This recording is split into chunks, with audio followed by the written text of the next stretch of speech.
안녕하세요, 한상기입니다. 오늘 소개해드릴 차는 도요타 GR86입니다. GR86은 도요타의 투도어 스포츠카죠.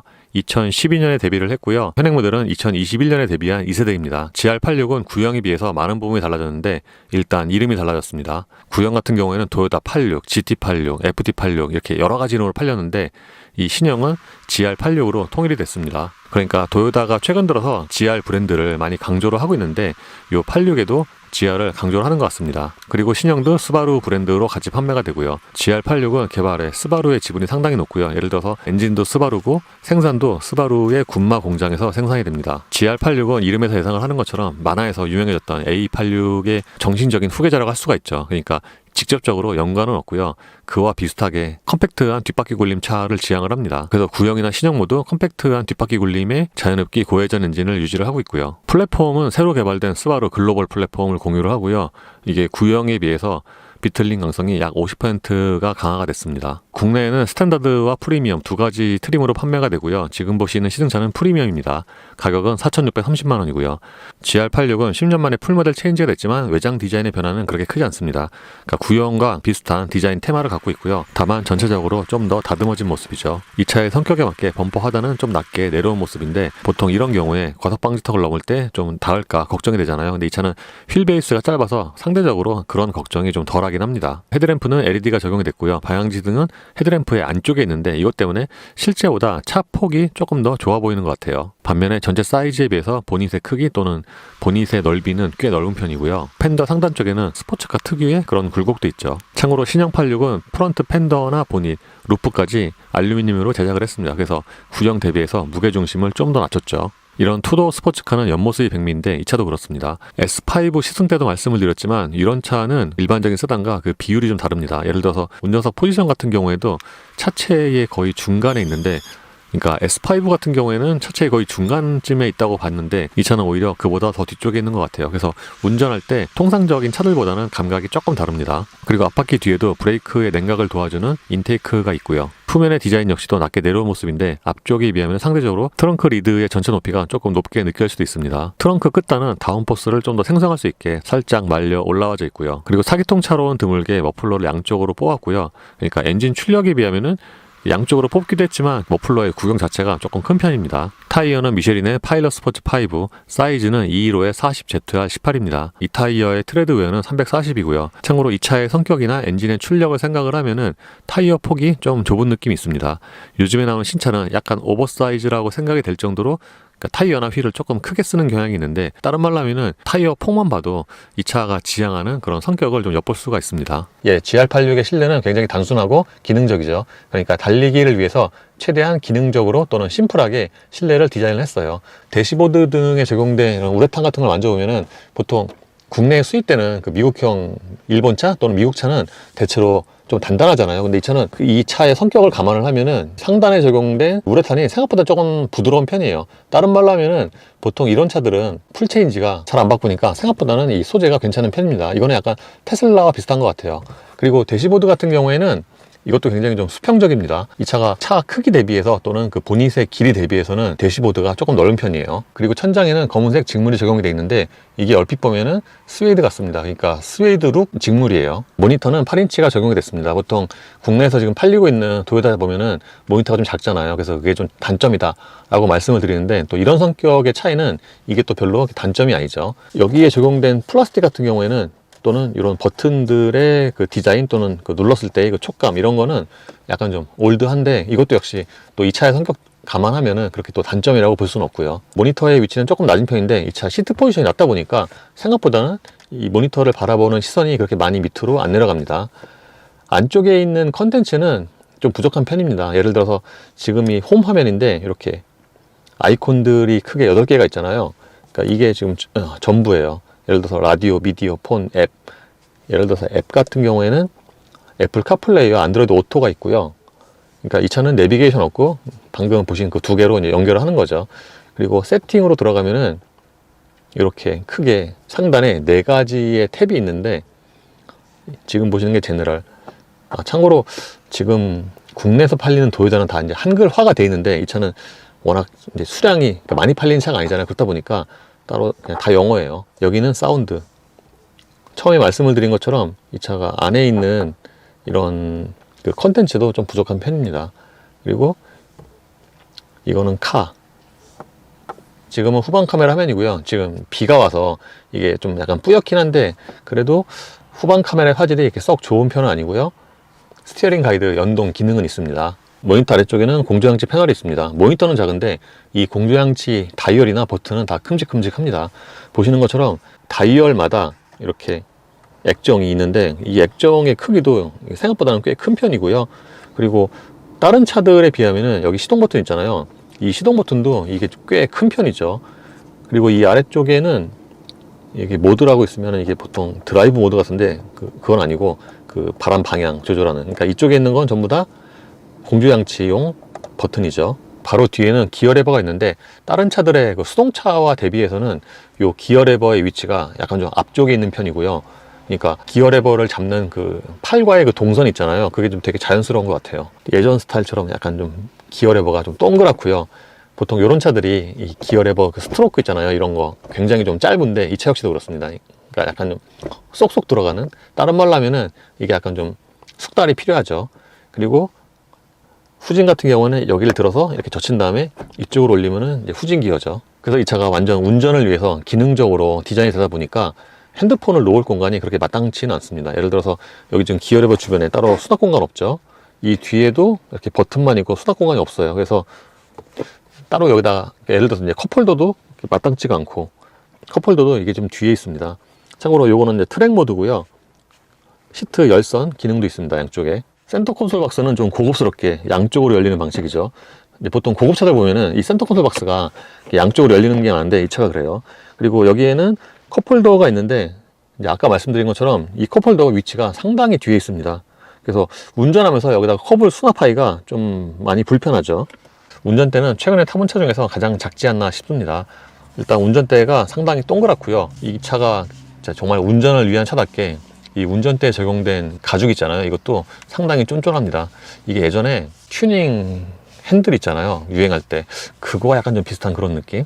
그러니까 림과 가죽이 좀 쫙 달라붙는 그런 스타일이고요. 그리고 요즘에는 수동차도 크루즈 컨트롤이 있는 경우가 많은데 이 차도 크루즈 컨트롤은 있습니다. 계기판은 7인치 디지털이고요. 그러니까 다른 디지털 계기판들에 비해서 크기가 작은 편인데 생각보다 그러니까 시각적으로 그렇게 작아 보이진 않습니다. 이 계기판은 요 트랙 모드로 바꾸면은 이렇게 디자인이 바뀌고요. 그러니까 트랙 모드는 말 그대로 트랙을 위한, 그러니까 왼쪽에 보시면은 이렇게 랩 타임이 표시가 되죠. 그리고 좀 더 운전 집중적인. 근데 이 차는 기본 계기판도 보통 스포츠카들 보면은 타코미터가 강조된 디자인이잖아요. 이 차도 기본 계기판 디자인이 이렇게 타코미터가 강조된 잘 보이는 그런 디자인입니다. 그리고 왼쪽에는 이렇게 트립 컴퓨터를 비롯한 여러 가지 정보가 표시가 되고요. 탭을 넘기면은 또 이런 정보가 표시가 됩니다. 그리고 계기판 왼쪽에는 트립 컴퓨터 리셋 버튼이 있고요. 그러니까 보통 풀 디지털 계기판은 이런 그 물리 버튼이 없는데 이 차는 있는 게 좀 특이하죠. 그리고 이 차는 다른 차들 대비해서 그러니까 이 부분이 좀 튀어나와 있어요. 그래서 타고 내릴 때 무심코 내리면은 여기가 무릎에 걸릴 수가 있습니다. 여기에는 트렁크 열림 버튼이 있고요. 보통 이런 차들은 시트가 굉장히 중요하고 또는 몸을 잡아주는 기능성이 강조가 많이 되어 있는데 이 차가 그렇습니다. 일단 시트 포지션이 꽤 낮은 편이고요. 결정적으로 좌우 서포트, 그러니까 몸을 잡아주는 기능성이 상당히 좋습니다. 이게 가운데 부분은 직물인데 몸을 잡아주는 기능성이 좋기도 하지만 코너링 할 때 그 쏠림이 별로 없어요. 참고로 운전석도 시트는 수동이고요. 앞쪽을 연장하는 기능은 없는데 좌판이 짧진 않습니다. 이 차는 도어 트림의 디자인도 좀 독특하죠. 일단 쿠페답게 이 도어가 꽤 긴 편이고, 그리고 다른 차들에 비하면은 윈도우 버튼 있는 부분 있잖아요. 저기가 다른 차들보다 좀 이렇게 밑에 내려가 있어요. 중요한 건 아닌데 2열로 들어갈 때는 여기 레버를 젖히면은 이렇게 젖히고요. 그리고 이게 2+2 쿠페답게 2열은 그냥 형식상, 그러니까 포르쉐 911과 뭐 거의 비슷하거나 그보다 더 좁거나 그렇습니다. 보시는 것처럼 이게 시트의 형성도 이게 간이죠, 간이. 트렁크는 당연히 수동이고요. 여기는 공호 버튼 누르면은 트렁크가 오픈이 되고 닫는 것도 당연히 수동입니다. 근데 이 차 역시도 트렁크 안쪽에 손잡이가 없어요. 이 차 성격에 맞춰서 트렁크 용량도 중요한 건 아닌데 보시다시피 트렁크가 작습니다. 이게 용량을 떠나서 일단 들어가는 입구가 좀 작죠. 예, 보통 통상적인 자동 변속기 차는 브레이크 페달을 밟아야지 시동이 걸리는데 수동은 클러치 페달을 밟아야지 시동이 걸리는 경우가 많죠. 이게 90년대도 그랬어요. J2한테도 그랬고. 이 차는 대략 성격에서 예상을 하시겠지만 이렇게 방음은 뭐 거의 안 되다시피 했고요. 그래서 공회전 때 이 소리가 이게 4기통 2.4잖아요. 그래서 뭐 큰 엔진이 아닌데 소리가 되게 웅장하게 들어옵니다. 특히 이게 일반적인 엔진이 아니라 이게 박스 엔진이잖아요. 수평대양. 그래서 그 통상적인 엔진보다 소리도 좀 약간 다르고요.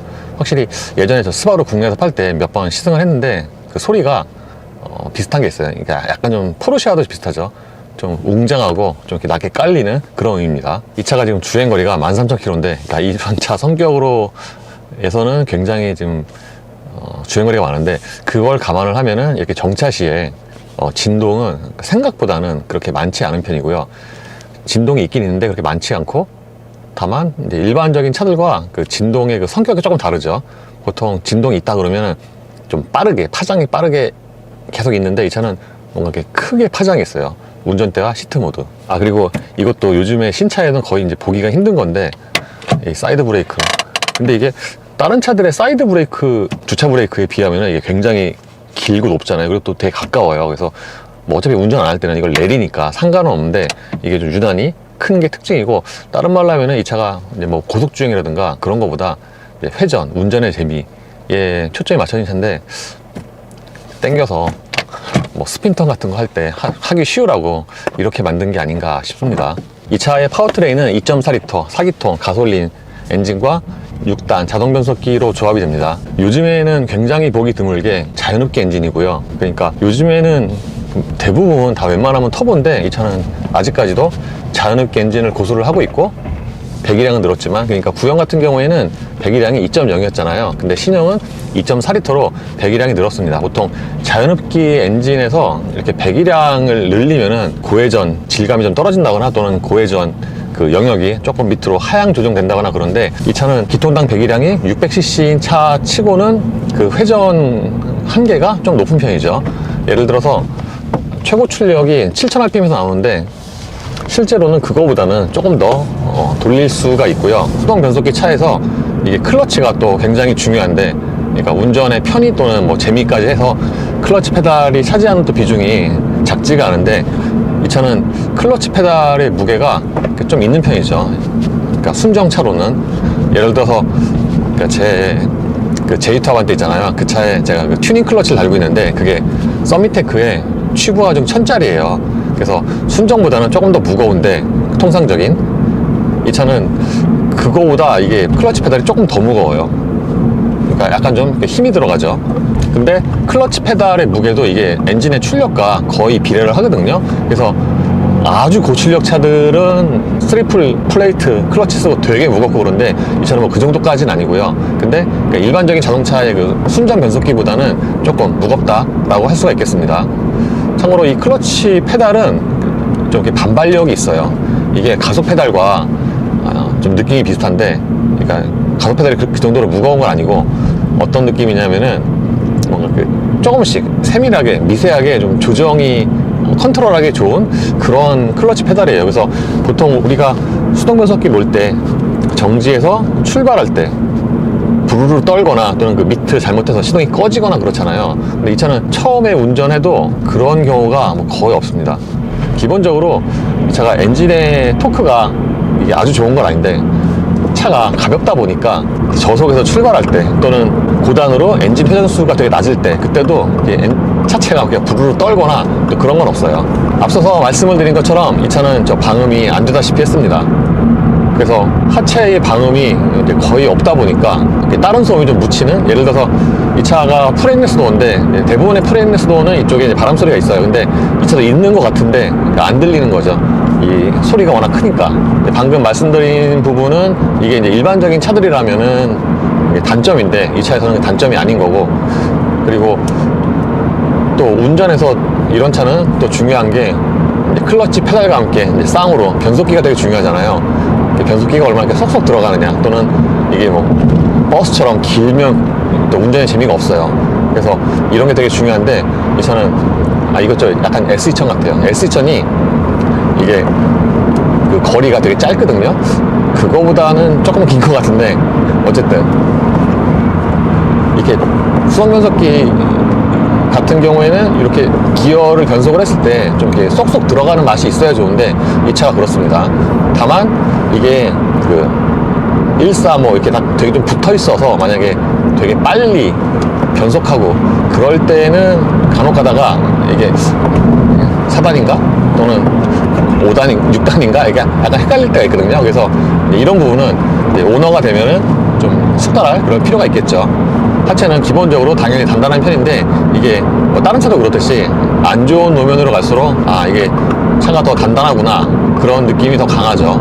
그러니까 좀 안 좋은 노면에서 이렇게 달리잖아요. 그러면 이렇게 막 상하로 이제 보통 고속차들이 단단한 차들이 안 좋은 노면 달릴 때 또는 고속으로 올라갈 때 상하로 그 다운식이 좀 빠르게 진행이 되는데 이 차가 그래요. 그래서 약간 좀 그 레이싱카 같은 좀 그런 느낌도 있고요. 참고로 이 차 같은 경우에는 저 계기판에 이제 기어를 변속을 하잖아요. 그러면은 계기판 단수도 이게 항상 표시가 되는데 이게 약간 좀 단점이라 할 수가 있는 게 그러니까 기어 변속 같은 경우에는 이게 되게 빠르거든요. 확실히 이게 고용량 클러치답게 이게 짝짝 붙습니다. 이게 변속 충격은 있지만 근데 이게 딱 바꾸고 나서 한 0.5초 있다가 저 기어 단수 숫자가 바뀌어요. 그래서 뭐 이렇게 사소한 거지만 이거는 좀 이렇게 단점이라고 할 수도 있겠습니다.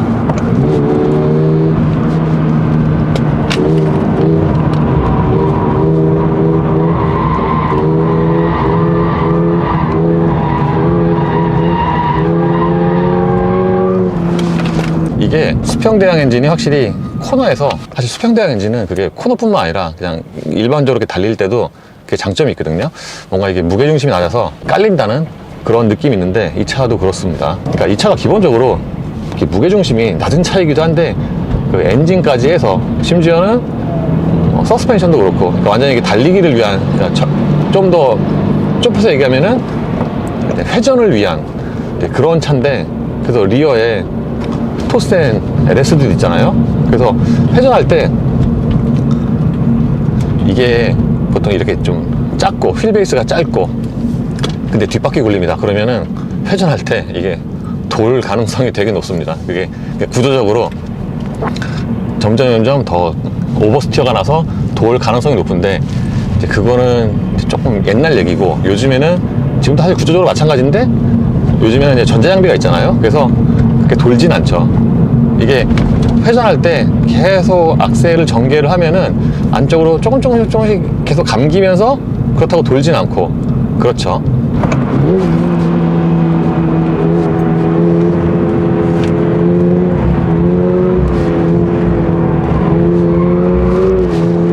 어제 오늘 이렇게 운전하면서 느낀 건데 이 차가 속도 자체가 막 되게 빠른 차는 아닌데 확실히 원래 이게 모토가 운전의 재미를 위해서 나왔잖아요. 그래서 속도 자체가 예를 들어서 뭐 가속이라든가 회전할 때 그 속도 최종 속도도 막 되게 빠른 건 아니에요. 근데 확실히 운전하는 재미가 있습니다. 이 차는 그 내리막보다 오르막에서 올라갈 때가 더 운전 재미가 있고요. 그러니까 이게 차가 단단한데 막상 딱 코너에서 오르막 같은 경우에는 이게 살짝 그 뭐라 그러죠? 이쪽 부분이 살짝 가라앉으면서 안으로 이렇게 감기는 근데 이게 급하게 나타나면은 운전자가 당황을 하는데 약간 이렇게 점진적으로 나타나거든요. 그래서 비교적 생각보다는 이게 컨트롤하기가 쉽습니다. 그리고 가속력 같은 경우에는 대략 수치로 예상하는 만큼입니다. 이 차가 요 사이즈에 2.4 231마력이니까 꽤 좋은 가속력을 기대를 할 수가 있는데 다른 말로 하면은 그래도 이런 성격 비하면은 이제 가속력은 약간 아쉽다. 사실 구형 같은 경우가 운전은 되게 재밌는데 그 2.0으로는 가속력이 아쉽다. 그런 평가가 많았거든요. 그래서 그런 거를 이제 감안을 해서 이제 배기량을 높이고 출력을 높인 것 같은데 어쨌든 이 차는 제 동영상 기준으로 보면은 정지에서 200km까지의 가속 시간이 약 한 23초예요. 그래서 23초면은 대략 무슨 차들이랑 비슷하냐면은 뭐 소나타 N9 또는 뭐 카이엔 일반 제 전차였던 GV70 19인치 그런 차들과 대략 비슷합니다. 그래서 가속력이 아주 그렇게 뛰어난 거 아닌데 충분히 운전 재미를 느낄 수 있는 그 정도의 수준이에요. 그러니까 예를 들어서 이 차는 실제보다 체감이 더 빨라요. 체감이 이게 아마 무게중심이 낮고 속도 또는 소리 때문에 그런 것 같은데 실제 가속보다 체감이 더 빠릅니다. 예를 들어서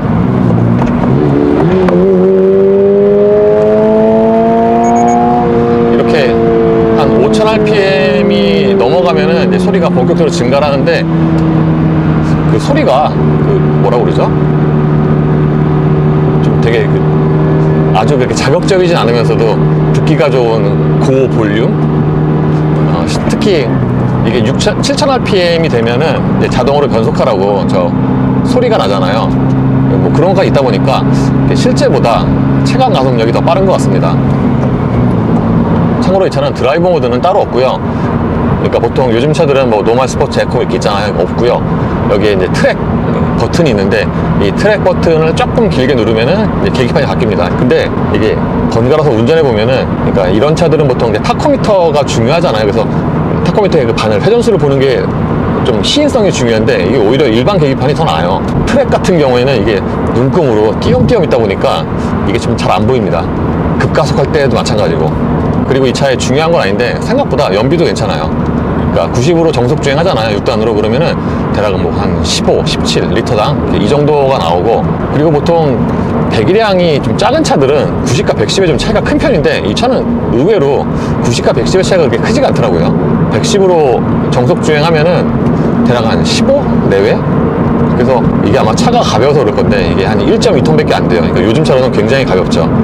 그래서 아마 이런 그 연비도 좋지 않나 싶습니다.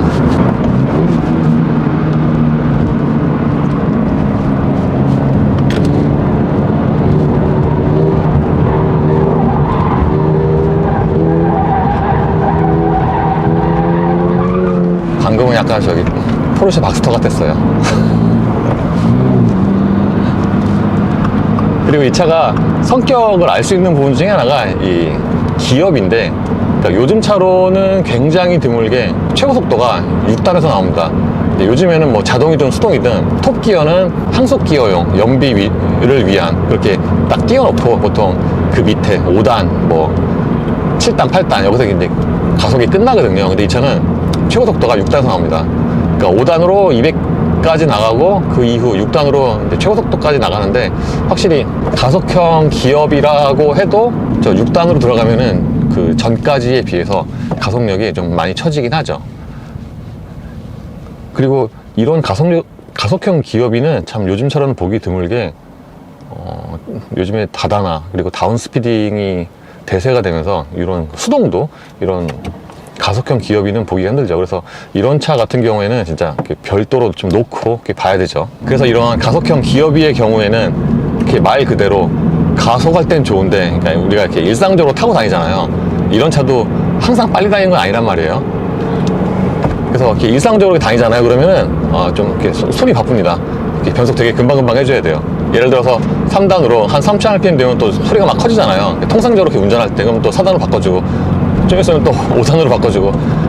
사실 이게 차가 가벼워서 5단으로 한 2000rpm 이래도 차가 막 힘이 되게 부족하다거나 부르르 떨리거나 그렇진 않거든요. 그래서 이런 가속형 기어비의 경우에는 일반적으로 운전할 때 좀 손이 바쁘죠. 다른 말로 하면은 약간 좀 피곤할 수 있습니다. 이게 뭐랑 비슷하냐면은 옛날에 제네시스 쿠페 2.0 초창기 모델 있잖아요. 6단 수동. 그 차가 가속형 기업이어서 손이 좀 되게 바빴거든요. 근데 그 차 같은 경우에는 손은 좀 되게 바쁜데 차는 잘 안 나가고 그랬는데, 이 차는 그 정도는 아니고요. 예를 들어서 지금처럼 딱 6단 집어넣고 한 2000rpm에서 이렇게 마일드하게 가속을 해도 일반적인 차들보다 이게 빠르죠. 확실히 이럴 때 보면 차가 이제 가벼운 게 굉장히 유리합니다. 이런 자유롭게 엔진 차들은 소위 말해서 이제 고회전까지 당기는 게 제맛인데, 이게 4단으로 풀 가속을 해보면은 보통 수동차들이 3, 4단의 가속이 출력과 상관없이 그 차에서 가장 좀 짜릿한 그런 느낌이 나는데, 이 차도 그렇습니다.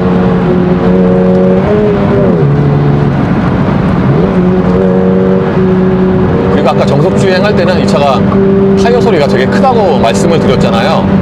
근데 이게 고회전으로 가면은 엔진 소리가 가장 크진 않고 바람 소리야. 그러니까 보통의 차들은 이렇게 고속으로 주행을 하잖아요, 이 속도로. 그러면은 바람 소리가 거의 대부분을 차지하는데 엔진 소리 잘 안 들리거든요. 근데 이 차는 엔진 소리와 바람 소리가 거의 반반입니다. 고회전으로 계속 당길 경우에, 제가 아까 클러치 페달 설명할 때 가속 페달과 함께 뭔가 세밀하게 좀 조절할 수 있는 뭐 그런 느낌이라고 말씀드렸잖아요. 그러니까 이 차가 가속 페달, 그러니까 크루즈 컨트롤 안 쓰고 해도 딱 내가 원하는 속도에 거의 좀 정확하게 비교적 쉽게 맞춰서 갈 수가 있어요. 보통 우리가 일반적인 차들 크루즈 컨트롤 사용 안 하고 예를 들어서 뭐 90이나 100으로 딱 발로만 조절해서 간다고 했을 때 그 속도로 딱 정확하게 맞춰서 가기가 쉽지 않은 경우가 대부분이거든요. 근데 이 차는 뭔가 그 가속 페달이 좀 되게 민감한가 봐요.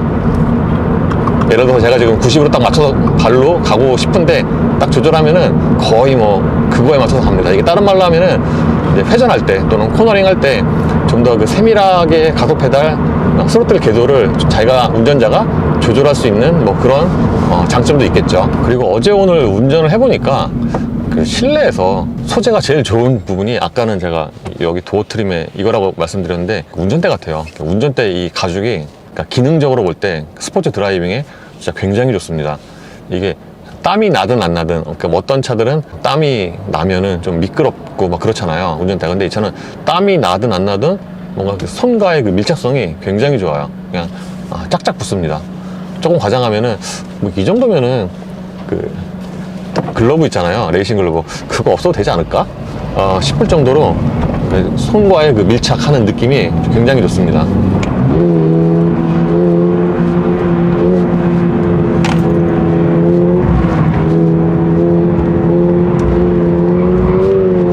확실히 이런 차는 클러치가 중요해요. 클러치가.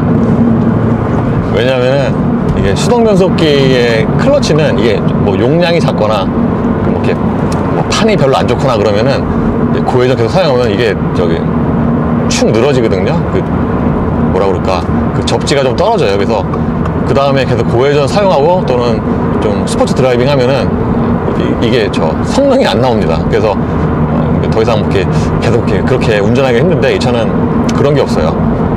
확실히 이런 거 보면은 이제 이런 특히 스포츠카 성격의 차들은 수동 변속기에 클러치가 되게 중요한 거죠. 예, 이번에 86을 다시 오랜만에 타보니까 구형의 그런 성격을 그대로 잘 계승하고 다만 거기서 성능을 좀 더 높였다고 하겠습니다. 이 차가 아까 실내 설명한 것처럼 기능적으로 거의 모든 부분이 그렇게 디자인이 됐고요. 그러니까 뭐 하체부터 플랫폼, 파워트레인 이런 실내까지 순수하게 달리기를 위한 또는 운전의 재미를 위한 그런 차라고 할 수가 있겠습니다.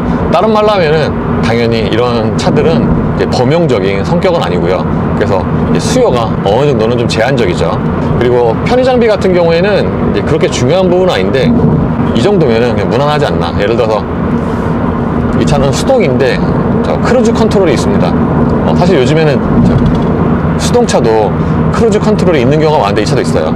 그러니까 이 밑에 보시면은, 참고로 이거 시동 껐다 키면은 크루즈 컨트롤 버튼 다시 눌러야 되고, 여기 누르면은 크루즈 컨트롤 이제 대기가 되고요. 이 레버를 밑으로 내리면은 이제 크루즈 컨트롤이 실행이 됩니다.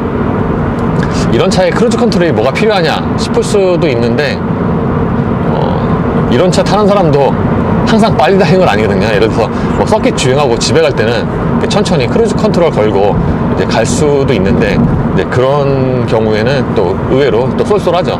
사실 요즘에는 자동차 업계가 전기차로 전환되는 시점이고, 그리고 이런 차들보다는 전 세계적으로 이런 스포츠카, 오픈카 이런 차들이 이제 수요가 많이 줄었죠. 그래서 있던 차들도 정리하는 상황이고, 그렇다 보니까 이런 86 같은 차는 이제 현재 기준으로 보면은 뭔가 딱히 좀 경쟁 상대가 없지 않나, 또는 좀 유니크한 그런 현 시점에서 차가 아닌가 싶습니다.